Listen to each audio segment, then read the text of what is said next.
everybody. Today we are going to be doing Reuben meatloaf. And before I start, I'll give you a little bit of history of why we're making it today. In years past, Gary used to go to a hunting camp with his friends, and he's not a hunter. So he would cook, or I should say, I get it ready and he would cook it. But this is something this is a meatloaf that everybody enjoyed. They just loved it when he brought it. So we're gonna make it today, and I'm gonna show you how. First, we start out with 2 pounds of ground beef. What I have here is what's known in the Ozarks as Boston burger. And what Boston burger is, it's a combination of pork, ground pork, and ground beef. And I think it makes for a better meatloaf. So we're gonna do that. We got that. We're going to mix in, this is rye bread that I cut up pretty in chunks, but we're gonna put that in there. It smells really good. If you had smell-o-vision, you could smell it. And this is just gonna kind of bond it together. I might add some more in there a little bit. And then we're going to add 2 eggs that I just mixed up. So we'll just pour that in there. And after we get it all in, then we'll mix it all up. And then I've got some diced onion here.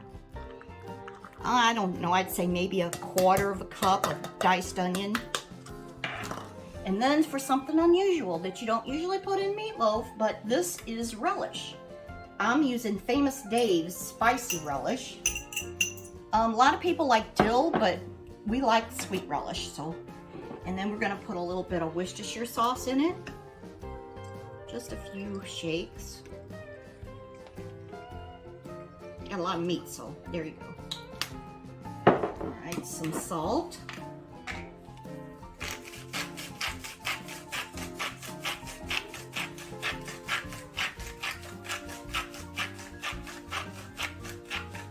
I think that's probably enough. And then we're going to add some pepper, fresh ground pepper. And this is kind of on a medium grind, whatever. You can put however much you want in there, however less you want in there. Okay. And then something that's also unique is a little bit of Thousand Island dressing. Get it open. Okay, so here we go. All right, and now we're just gonna mix it up. And the only way to mix it up really good is just get your hands in there and do it. And with meatloaf, you try not to mix it up till it's mush. You know, just mix it up well. So we got it all mixed up. And then we're gonna put it, we're not gonna put it in a pan right away. We're going to put it out. We're gonna roll it up. But you'll see how that works out. I think I'm gonna put a little bit more bread in there.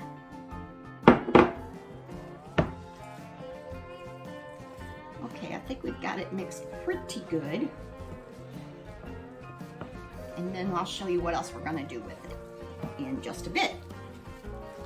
Smells delicious. I hope it tastes as good as it smells. Oh yeah. When we come back, I'll show you how to get it in meatloaf roll. Hey, we're back. We've got our meatloaf base all made, and instead of making it on the pan, I thought it'd be easier to get it spread out on just a piece of aluminum foil. You can do it however you want, but we're gonna just plop it down there like that. And then we're gonna just spread it out until it's like an oblong shape. Because what we're gonna do is when we get it to the shape that we want, we're gonna start putting on the yummy stuff that's gonna make it just oh so good. And it might help to have it on this and then to firm it up, because it is kind of pliable right now. I think it's kind of, all right. So the things we're gonna start with first is corned beef. We've got budding corned beef is what I'm using, but you can use whatever kind you like. You can get deli sliced corned beef, but this seems to work out really well for us. And it's thin, so This makes a good dip too. Maybe we can get to that in a recipe. It's one that, like, everybody makes it around the holidays with cream cheese and onions and corned beef. Some people just use regular beef, but we like it with corned beef. Okay, we're almost finished with the corned beef layer. 2 pieces there. Okay, so now the next thing is the sauerkraut. Now I'm just going to use my fingers and put a little bit of sauerkraut on here. And this is, I didn't tell you, but it just takes a can of sauerkraut, and when you take it, before you take it out of the can, just make sure that you drain it really well so it's not watery. And I know a lot of people think, sauerkraut, oh my gosh, but I think you'll be surprised. It's pretty darn good. I like sauerkraut. Gary doesn't like sauerkraut, but he asked me to make this, so he likes it like this. All right, and then the next thing is cheese. And this is Swiss cheese. This is Lorraine Swiss cheese. You can use shredded cheese if you like, but we like this. And this is really good cheese too. I'll have a bite.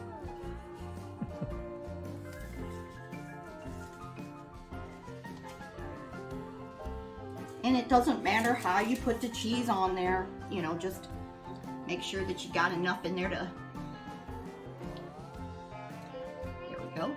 Now, this is the hard part. We're going to try to roll this up. So I'm going to kind of press it down a little bit more. All right. I'm going to try to roll it, but we might have to cool it for a little bit in the refrigerator, but we're going to give it a shot. I'm kind of using the foil to roll.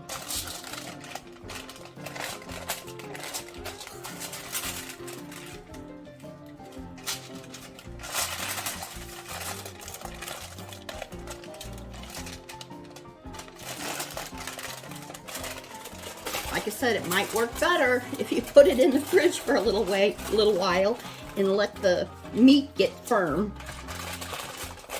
But this seems like it's working okay.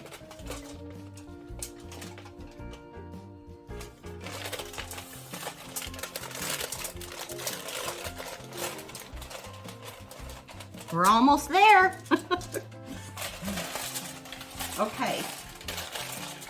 Now, I am not going to try to roll it anymore. I am going to wrap this in foil, and we're going to put it in the fridge. And Gary and I have something to do today, so we're going to leave it in the fridge overnight and cook it in the morning. So we will get back with you and let you know what temperature to cook it and how it is. So in the fridge it goes.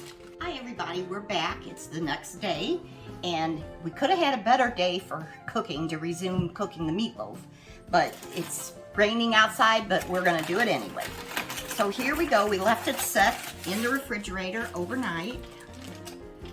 Looking pretty good. And now what I'm gonna do is I'm gonna leave it on the foil so we can handle it. We can take it off, put it back on. We're gonna cook it on this inside the KAMADO grill, which is another smoker. We're gonna prep it to 350 degrees and then put this on there until internal temperature reads about 160 is when it'll be done. But before we put it on there, I just put together a little tomato paste, ketchup, and some brown sugar, and we're gonna paste it a little bit just to give it a little bit more flavor and color.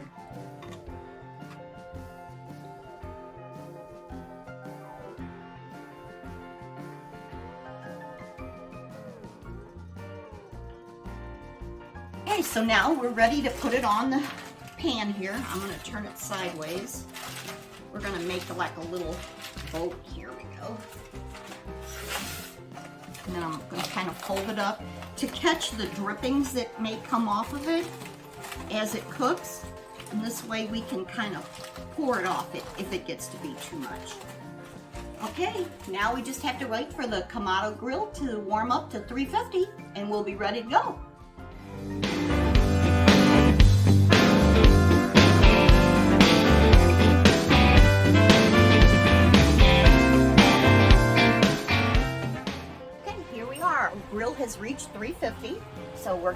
put it on there. And look at the smoke. This is gonna give it another layer of flavor. It's just gonna be wonderful. Okay, so we're gonna close it up and wait. I think probably take about an hour at 350. Okay, there we go. Now we just wait. Hey everybody, we're back. And we got to our temp, 160. Perfect, so we're gonna take it off, take it inside, let it cool down a little bit and rest, and then we'll cut her open, see what it looks like. See you inside.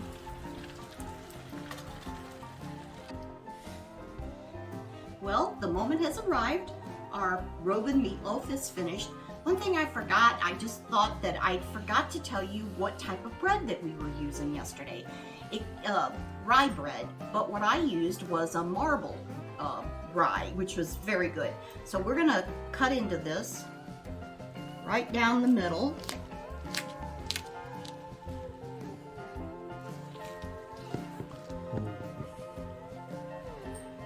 How's it look?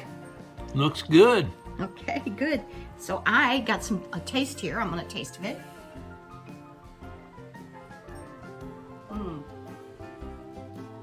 Very good. Different. You can taste a little bit of the bread, a little bit of the cheese, and just a little bit, all kinds of flavors are bursting in your mouth. It's really good. I would like for you to give it a try. You don't have to make a bigger one as we did, but we're going to share it with our friends. So I think we're done. Y'all have a good day.